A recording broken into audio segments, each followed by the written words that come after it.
구원받은 후에 홀로 신앙생활하지 않고 하나님께서 교회 공동체로 부르셔서 이 공동체 안에서 함께 신앙생활하도록 부르셨습니다. 교회의 머리는 그래서 예수 그리스도이시고 또 주님의 몸은 바로 교회이죠.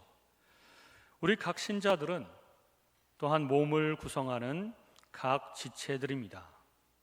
인간의 몸에도 눈과 코와 입과 귀와 손과 발과 기타 등등의 수많은 지체들로 구성되어 있지만 그 모든 것들이 따로따로 노는 것이 아니라 다 하나가 되어서 한 몸을 이루고 있는 것처럼 우리 그리스도의 몸도 교회도 다 각각의 사람들이 있지만 그리고 서로 다르지만 하나가 되어서 그리스도의 몸, 한 몸을 이루는 것과 같습니다. 이 지체들이 몸으로부터 벗어나면 어떻게 될까요? 제가 정기적으로 손톱을 깎는데 잘라지기 전의 손톱은 몸에 붙어서 살아있는 세포였습니다. 그런데 잘라내면 죽은 세포가 되는 것이죠. 가끔 수술을 통해서 기능이 안 좋은 장기를 잘라내기도 합니다. 이미 우리 몸속에서 죽었기 때문에 기능이 다했기 때문에 잘라내기도 하지만 어떤 지체도 우리 몸에서 떼어내면 그 즉시로 죽게 되는 것입니다. 우리도 교회 공동체를 떠나서는 살 수가 없죠. 그래서 각각의 그리스도인들은 모두 지역 교회로 하나님께서 속하도록 부르셨다는 것입니다. 또 지체끼리 서로 싸워서도 안 됩니다. 여러분, 손과 뺨이 싸우면 누가 이길까요? 손이 이기죠. 손이 뺨을 찰싹하고 때리면 뺨은 고스란히 맞을 수밖에 없습니다. 그러나 손이 이긴다고 하더라도 결국 전체 몸 중에 어떤 부위를 때리기 때문에 고통은 온 몸이 다 똑같이 느끼게 됩니다. 그러므로 우리는 서로를 섬기고 사랑해야 하지 공격하고 상하게 하면 절대로 안 되는 것입니다. 그리고 반드시 우리는 교회의 주님의 몸된 교회에 소속이 되어야 합니다. 많은 사람들이 안나가 교인, 가나안 교인이 되어서 신앙은 있지만 교회를 안 다니려고 하는 사람들이 많이 있습니다. 그런데 우리가 몸된 교회에 소속되어서 두 가지를 해야 되는데 그 첫 번째는 몸된 교회에서 양분을 받고 영적으로 성장해 가야 됩니다. 교회에 속한 모든 지체들은 다 영적으로 공급받고 성장해 가야 하는 것이죠. 두 번째는 모든 지체는 또 전체 몸을 위해서 섬겨야 합니다. 하나님께로부터 받은 지체 그 은사를 가지고 이 교회를 위해서 섬겨야 하는 것이죠. 사도 바울은 이 공동체와 이 공동체 안에서 섬기는 것에 대해서 말하면서 3절에서 지혜롭게 생각하라 라고 말하고 있습니다. 이 말씀은 냉철한 판단에 근거하여 잘 생각하라 라는 말씀이죠. 기독교 신앙은 감정적인 요소를 분명히 가지고 있지만 그러나 이성적인 면이 강합니다. 성경은 지식과 지혜를 강조하고 또 생각과 이해를 바탕으로 믿음을 강조합니다. 그래서 그리스도인의 삶의 핵심은 하나님을 섬기고 이웃을 사랑하는 것인데 우리가 하나님을 잘 섬기고 이웃을 잘 사랑하기 위해서 어떻게 해야 되는가? 제일 첫 번째가 바로 생각입니다. 어떻게 섬길 것인가를 먼저 생각하고 지혜롭게 잘 생각한 후에 그렇게 좋은 방법으로 선한 방법으로 아름다운 방법으로 하나님과 이웃을 섬겨야 하는 것이죠. 그러므로 우리는 지혜가 필요합니다. 하나님과 이웃을 잘 섬기려면 첫 번째로 자신에 대해서 잘 생각해야 됩니다. 나에 대해서 생각해야 되는 것이죠. 나에 대해서 마땅히 생각할 그 이상을 생각해서는 안 됩니다. 교회 공동체 내에서 봉사할 때에 커다란 장애물은 자신에 대한 과대평가와 과소평가입니다. 과소평가를 하게 되면 하나님의 일을 할 자격이 없다면서 도망갑니다. 뭔가 직분을 주거나 역할을 맡기려고 하고 섬김의 봉사의 역할을 권면하면 많은 사람들이 나 같은 것이 부족해서 감당할 수가 없습니다. 나는 도저히 이것을 받을 수가 없습니다. 나는 그 일을 할 수가 없습니다 라고 정말 많은 사람들이 사양을 합니다. 그것이 겸손한 것도 아니고 좋은 생각도 아니죠. 자신에 대해서 과소평가를 하는 것입니다. 우리가 비록 연약하지만 하나님께서 지혜와 능력을 주시면 우리는 충분히 교회 예수 그리스도의 몸을 섬길 수가 있는 것이죠. 그런데 못합니다 이렇게 하는 것은 과소평가하기 때문에 그렇습니다. 또 자기 자신을 너무 과대평가하면 자기 생각대로만 하려는 경향이 생겨서 하나님의 뜻대로 공동체와 조화를 이루며 사역해 나가는 것이 쉽지 않습니다. 하나님을 의지하지 않고 자기 생각과 자기 힘으로 사역하려고 하기 때문에 문제가 많이 생길 수가 있는 것이죠. 3절의 원문에 보면 자신에 관하여 마땅히 생각할 그 이상의 생각을 품지 말라라고 말씀하십니다. 우리는 구원을 받았지만 여전히 연약하고 부족한 존재라는 것, 그리고 하나님의 도우심이 없으면 아무것도 선한 것을 할 수 없는 존재라고 하는 것을 늘 기억할 필요가 있습니다.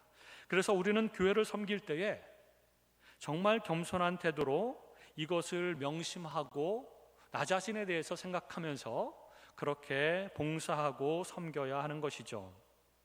두 번째, 우리가 지혜롭게 생각해야 되는 것은 바로 우리 지체들에 대해서도 올바른 생각을 해야 됩니다. 여러분, 우리는 각각 개인적으로 보면 부족한 존재이죠. 이 부족한 존재가 완전하시고 충만한 그리스도를 이 세상 속에서 어떻게 하면 드러낼 수 있겠습니까? 이것이 신앙의 가장 중요한 숙제인데요. 사실 우리 각 사람은 연약하고 부족하여서 하나님의 영광을 드러내거나 그리스도의 충만하신 것들을 세상 속에서 드러내는 것이 쉽지 않습니다. 그러나 하나님께서 우리 모두에게 각자 다른 은사와 다른 직분과 다른 역할을 주셨습니다.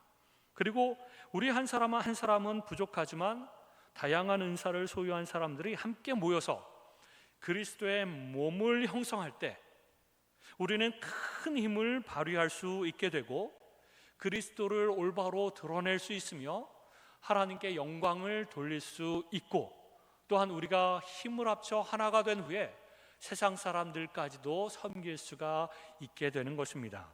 그러므로 우리는 모여야 되는 것이죠. 하나가 되어야 합니다. 서로 다르지만 하나가 되어서 각기 역할들을 감당하고 그럼으로써 하나님께서 주신 능력과 힘을 발휘해서 하나님께 영광을 돌리며 또 세상 사람들에게 빛과 소금이 되어야 하는 것입니다. 오늘 본문 5절에 보면 이와 같이 우리 많은 사람이 그리스도 안에서 한 몸이 되어 서로 지체가 되었느니라 라고 말씀하고 있습니다. 여기서 서로 지체가 되었다라고 하는 말은 서로가 서로에게 필요한 존재가 되었다라는 말입니다. 우리는 서로가 서로에게 필요한 존재입니다. 나 홀로서는 영적으로 성장할 수도 없고, 나 홀로서는 하나님의 영광을 드러내기 위해서 수많은 어떤 섬김들을 다 감당할 수가 없습니다. 누군가가 필요합니다. 목사도 필요합니다. 목사 혼자서는 아무것도 못합니다. 그러나 여러분들과 함께 할 때에 우리는 많은 것들을 할 수가 있게 되는 것이죠. 이렇게 우리는 서로가 필요한 존재가 되었습니다. 그래서 겸손한 사람은 이웃을 필요로 하는 사람이기 때문에, 교회 지체들이 필요한 사람이기 때문에 이웃의 존재, 교회 지체들을 아주 소중하게 여깁니다. 나는 저 사람이 필요해. 나 혼자서는 할 수 없어. 저 사람이 나한테 참 은혜가 돼. 저 사람의 도움으로 내가 영적으로 성장할 수도 있고, 서로 도와가면서 사랑하면서 함께 하나님의 몸을, 예수 그리스도의 몸을 이루어 가는데 도움이 돼라고 생각하는 것이죠. 그래서 겸손한 사람은 내 이웃이 나와 다르다는 사실 때문에 그 이웃을 비판하지 않습니다. 우리는 모두 다 다른 생각을 가지고, 다른 기질을 가지고 다른 행동들을 합니다. 다른 은사와 재능이 있습니다. 그래서 너무나도 다릅니다. 다르기 때문에 미워하거나 싫어할 수 없지요. 다르기 때문에 이웃을 비판해서도 안 되는 것입니다. 오늘 본문 4절에 보면 우리가 한 몸에 많은 지체를 가졌으나 모든 지체가 같은 기능을 가진 것이 아니니, 우리는 다 다른 기능을 가졌다라고 하나님께서 말씀하십니다. 또 6절에 보면 우리에게 주신 은혜대로 받은 은사가 각각 다르니, 우리에게 주신 은사가 각각 다르다고 했습니다. 이처럼 하나님께서는 우리 개개인이 서로 다른 존재라고 하는 사실을 강조하고 있습니다. 하나의 교회로 모였지만 그 안에 있는 각각의 지체들은 다 다르다. 하나님께서 다른 생각, 다른 기질을 주셨다는 겁니다. 다른 은사와 재능을 주셨다는 겁니다. 똑같은 생각과 똑같은 은사를 주지 않으셨다는 것이죠. 반대로 교만한 사람은 모든 사람이 자기 생각에 동의하고 자기처럼 행동해 주기를 강요합니다. 남들이 왜 나처럼 생각하지 않고 나처럼 행동하지 않는가라고 하면서 이웃을 비판하기도 합니다. 이런 사람은 하나님이 우리에게 주신 공동체 안에서의 다양성을 인정하지 않는 것입니다. 우리 공동체 안에서는 다양성이 있는 것이죠. 여러분, 무지개는 7가지 색이어서 아름다운 것입니다. 만약에 무지개가 한 가지 색만 있다면 그렇게 아름다울까요? 그렇지 않죠. 다양한 개성과 다양한 은사와 그리고 다양한 직분을 가진 사람들이 모여서 서로 다름에도 불구하고 여전히 하나가 되어 하나님께 영광을 돌릴 때에 아름다운 것입니다. 무지개처럼 우리가 다르기 때문에 아름다운 것이죠. 여러분, 온 몸이 눈으로만 이루어져 있다면 어떻겠습니까, 여러분? 여기도 눈이고 여기도 눈이고 다 눈으로 눈이 박혀 있어요. 얼마나 징그러울까요? 또 온몸이 입으로만 되어 있으면 얼마나 또 징그럽겠습니까?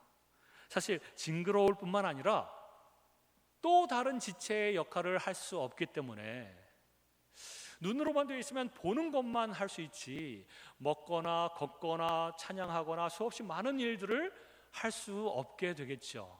그리고 그런 몸은 연약해져서 금방 죽을지도 모르겠습니다. 징그러울 뿐만 아니라 각각의 지체의 기능을 수행할 수 없어서 하나님께서 원하지 않는 몸일 것입니다. 그러므로 우리는 각각 다른 지체들이 많이 모여 있는 게 좋습니다. 어떤 사람은 차분한 성격의 성도들이 있고 어떤 사람은 아주 명랑하고 활기찬 성도들이 있는데 그런 지체들이 두루두루 다 있어야지 조용한 지체들만 있으면 장례식과 같을 것이고 또 활발한 그런 지체들만 있으면 너무 시끄러운 시장 같을 것입니다. 그렇게 서로 다른 지체들이 하나가 되어서 조화를 이루는 것이 중요합니다. 세 번째로 하나님과 이웃을 섬기기 위해서는 우리는 나 자신의 은사에 대해서 생각해 보아야 합니다.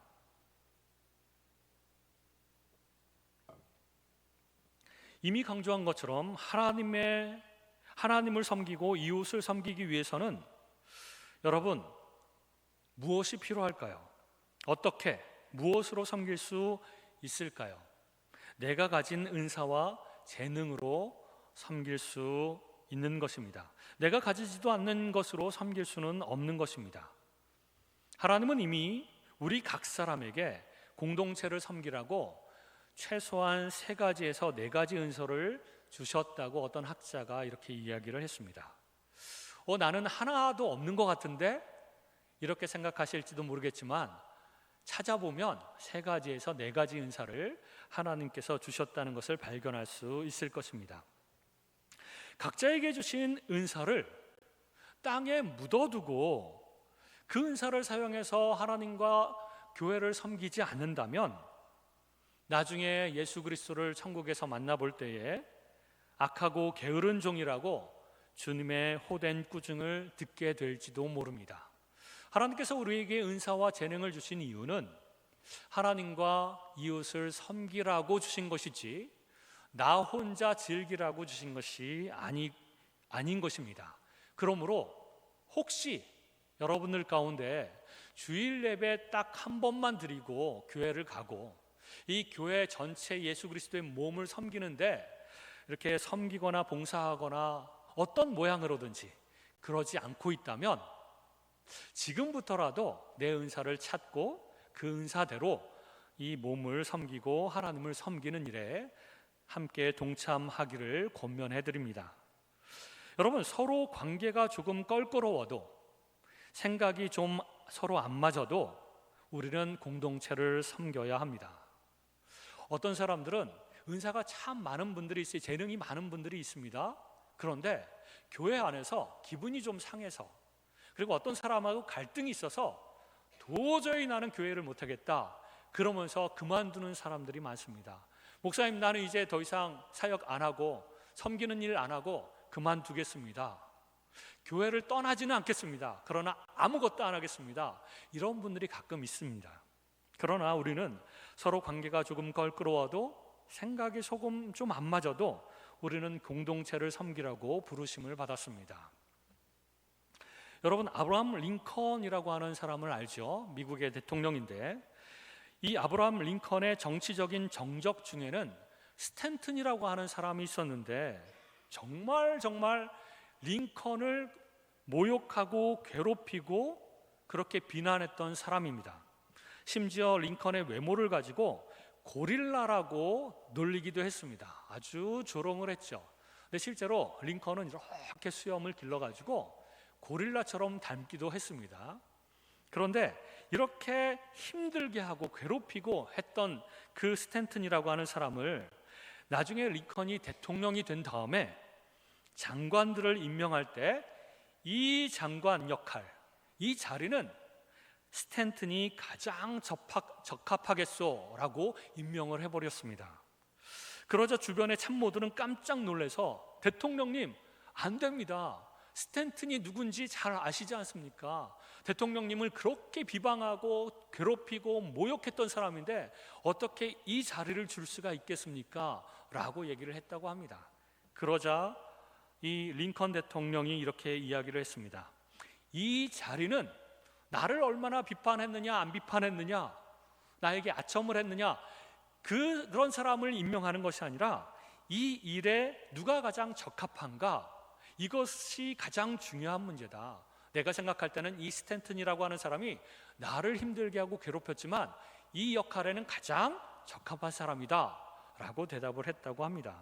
여러분, 한 국가를 위해서도 갈등 관계를 뛰어넘어 서로 협력해가며 좋은 나라를 만들어 가기 위해서 애쓰는데 하나님 나라를 위해서는 우리 더욱더 그리해야 되지 않겠습니까?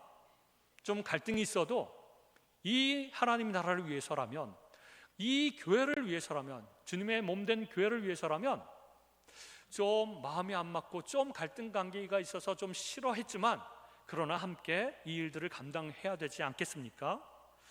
그것을 위해서 하나님께서는 우리 각 사람을 부르신 것입니다. 나에게 하나님이 주신 은사를 발견하는 방법은 무엇일까요?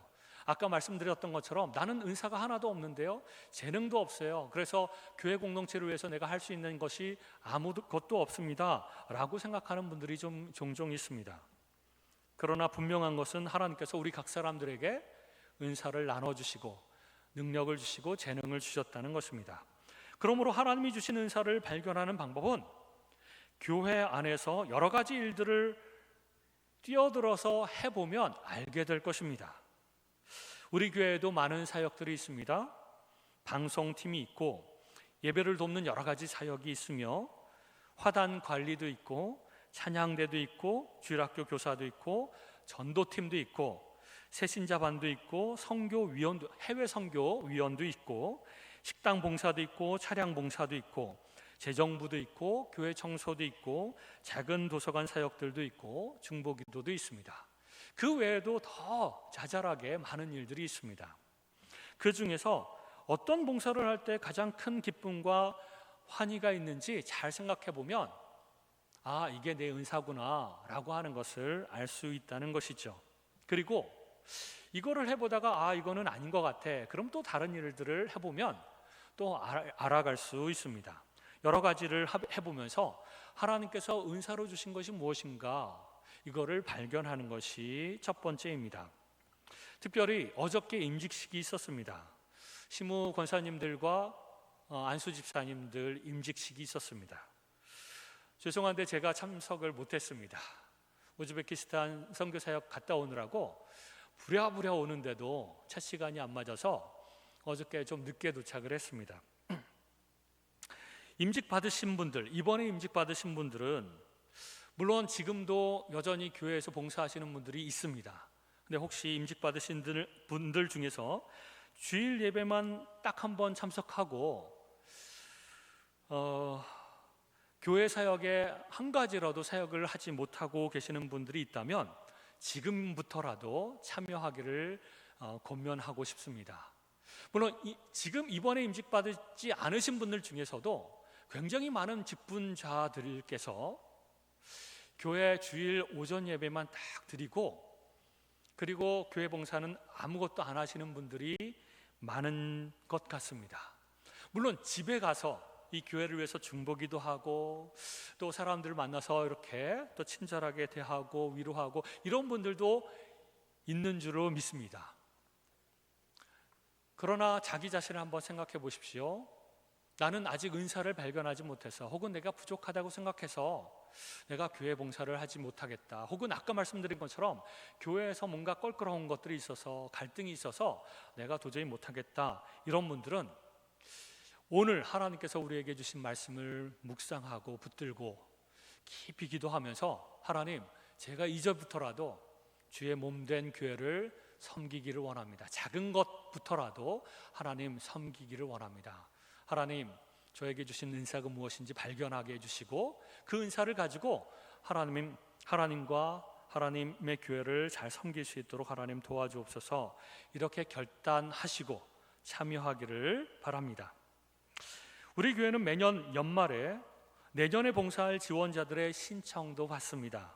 그때 난 뭘 할 것인가 기도하면서 신청하시고 함께 섬긴다면 우리 교회는 그 어느 때보다도 더 풍성한 교회, 건강한 교회, 또 힘이 있는 교회로 성장하게 될 것이고 하나님께서 우리에게 맡겨주신 그 놀라운 사명을 잘 감당할 수 있게 될 것입니다.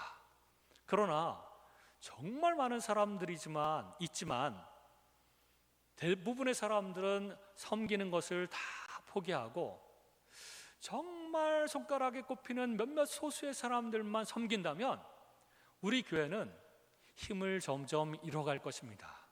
하나님께서 주신 사명도 감당할 수 없고 건강하게 성장할 수도 없게 될 것입니다.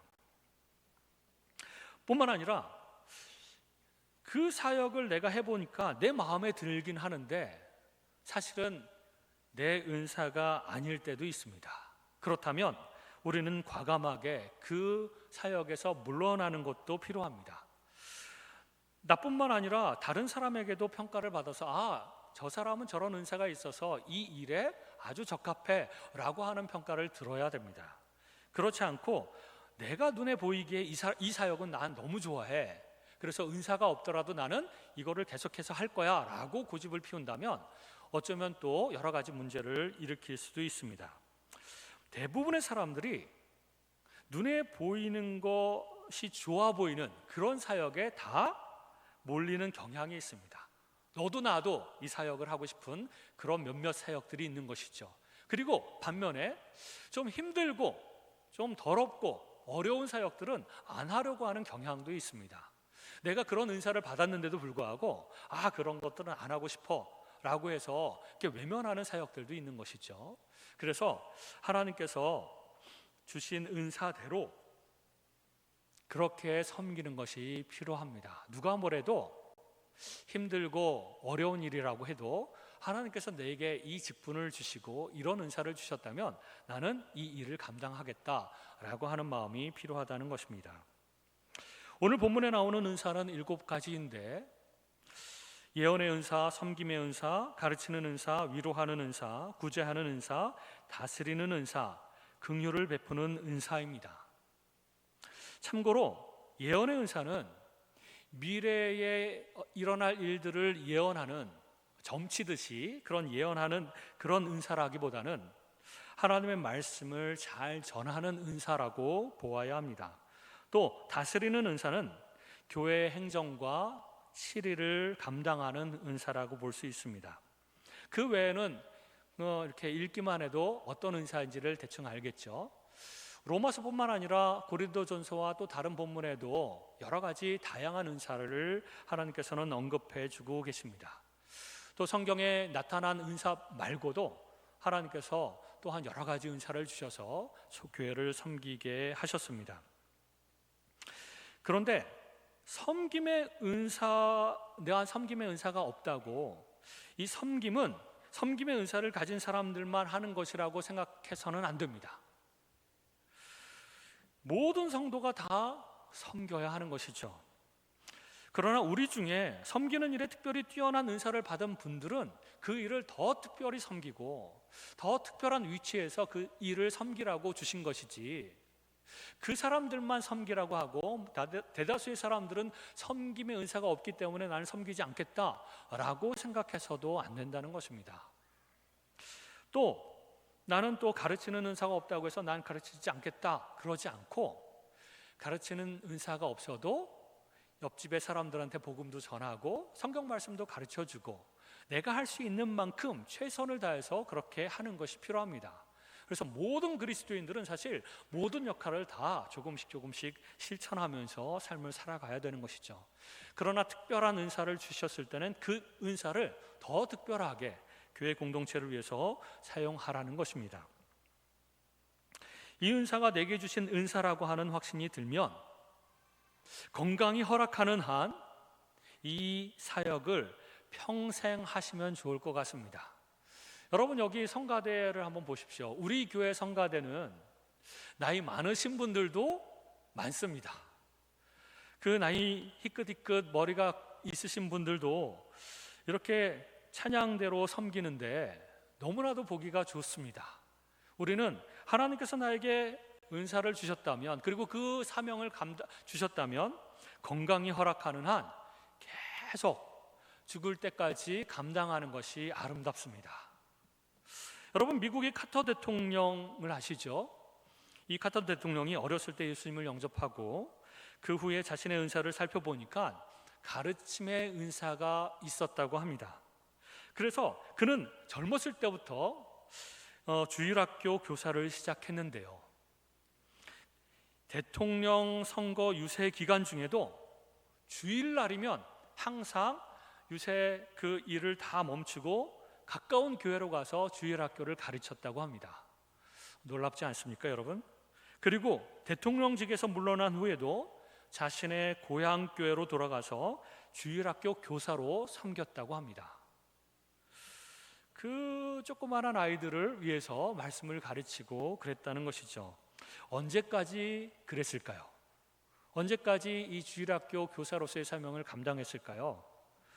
이 카터 대통령은 90세의 고령에 뇌와 간에 암세포가 발견돼서 투병 중이었을 때도 주일학교에서 말씀을 전했다고 합니다. 제가 아까 조금 전에 말씀을 드렸죠. 건강이 허락하는 한 이 하나님께서 주신 사역을 잘 감당해야 된다고 말씀을 드렸는데, 이 카터 대통령은 건강이 허락하지 않았는데도 뇌와 간의 암세포가 발견돼서 투병 중에서도 항암제를 맞아가면서 주일학교에서 사역을 계속했다고 하는 것이죠. 그래서 그랬을까요? 지미 카터 대통령은 미국 사람들이 은퇴한 대통령들 가운데서 가장 존경하는 인물로 꼽힌다고 합니다. 게다가 전 세계에서 분쟁이 있고 전쟁이 있는 곳마다 찾아가서 대통령이 아님에도 불구하고 그렇게 분쟁을 해결하기 위해서 노력했다고 하는 것이죠. 여러분, 하나님께서 나에게 은사를 주신 것, 그 은사를 사용해서 교회를 섬기는 것에 여러분 기쁨이 있습니다. 힘들고 어렵고 나만 희생하는 거 아니야? 나만 힘든 거 아니야? 라고 생각할 필요가 없습니다. 물론 우리가 이 일을 감당할 때 하나님께서 더 능력을 주시고 더 축복해 주실 것이라고 믿습니다. 그러나 그 일 자체도, 섬김 자체도 우리에게 큰 기쁨을 줍니다. 그것을 경험한 사람들은 이 일을 놓고 싶어 하지 않는 것이 당연한 것이죠. 그러므로 여러분, 이 카터 대통령처럼 하나님께 받은 은사를 가지고 어찌하든지 힘들든지 내 상황이 안 되든지 혹은 교회 갈등이 있든지 혹은 내가 부족하게 느껴진다고 할지라도 우리 모두 하나님의 몸, 예수 그리스도의 몸을 세우는 데 힘쓰는 성도들이 되시길 주님의 이름으로 축복합니다. 기도하겠습니다.